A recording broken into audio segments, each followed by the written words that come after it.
Do you ever feel like life is slipping through your fingers? Like the more you try to hold on to it, the faster it seems to go?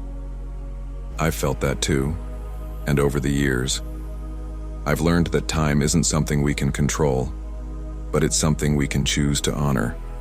Let me tell you a story, one that changed the way I see every passing moment. Years ago, when I was just starting to teach, I met an old farmer who would visit my school every week to bring fresh produce.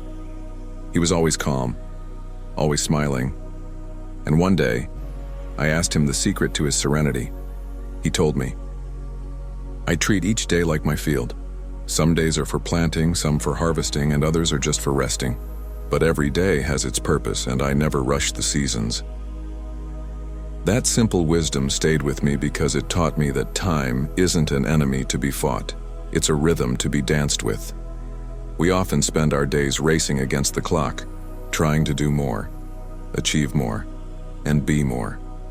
But have you ever stopped to ask yourself, why am I rushing? What am I chasing? I remember one of my students once asked me, "Teacher, what's the most important thing in life?"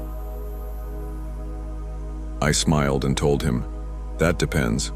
What is it you can't live without?" He thought for a while and said, "Time, I suppose." And I replied, "Exactly.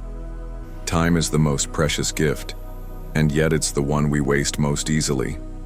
It's not that we don't have enough time, it's that we don't always spend it on what truly matters." Think about this.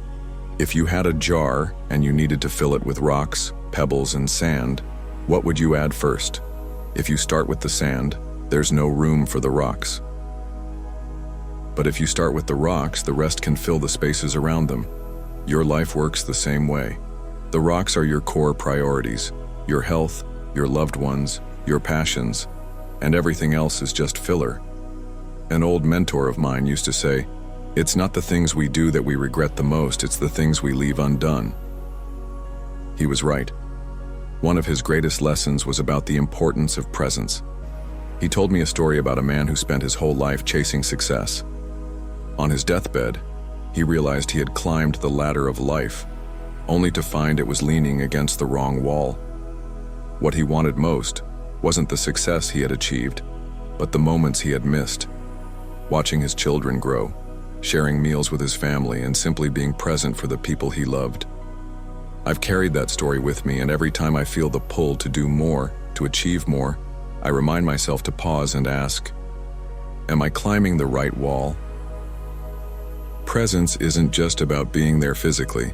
It's about giving your full attention to the moment in front of you. When you listen, listen fully. When you work, work wholeheartedly. And when you rest, rest completely. Life is too short to live it half-heartedly. Another lesson I've learned over the years is the importance of letting go. We carry so much resentment, guilt, fears, like heavy stones in a backpack. It's no wonder we feel so tired. One day, a friend of mine who was a potter invited me to his studio. He showed me a lump of clay and asked, "What do you see?" I said, "Just clay." He smiled and began shaping it into a beautiful vase. Then he said, "The vase was always there. I just had to remove the excess to reveal it." That moment taught me that letting go isn't about losing. It's about uncovering who we are beneath the weight of what we carry. If there's one thing I hope you take from this, it's that life isn't about doing more. It's about being more.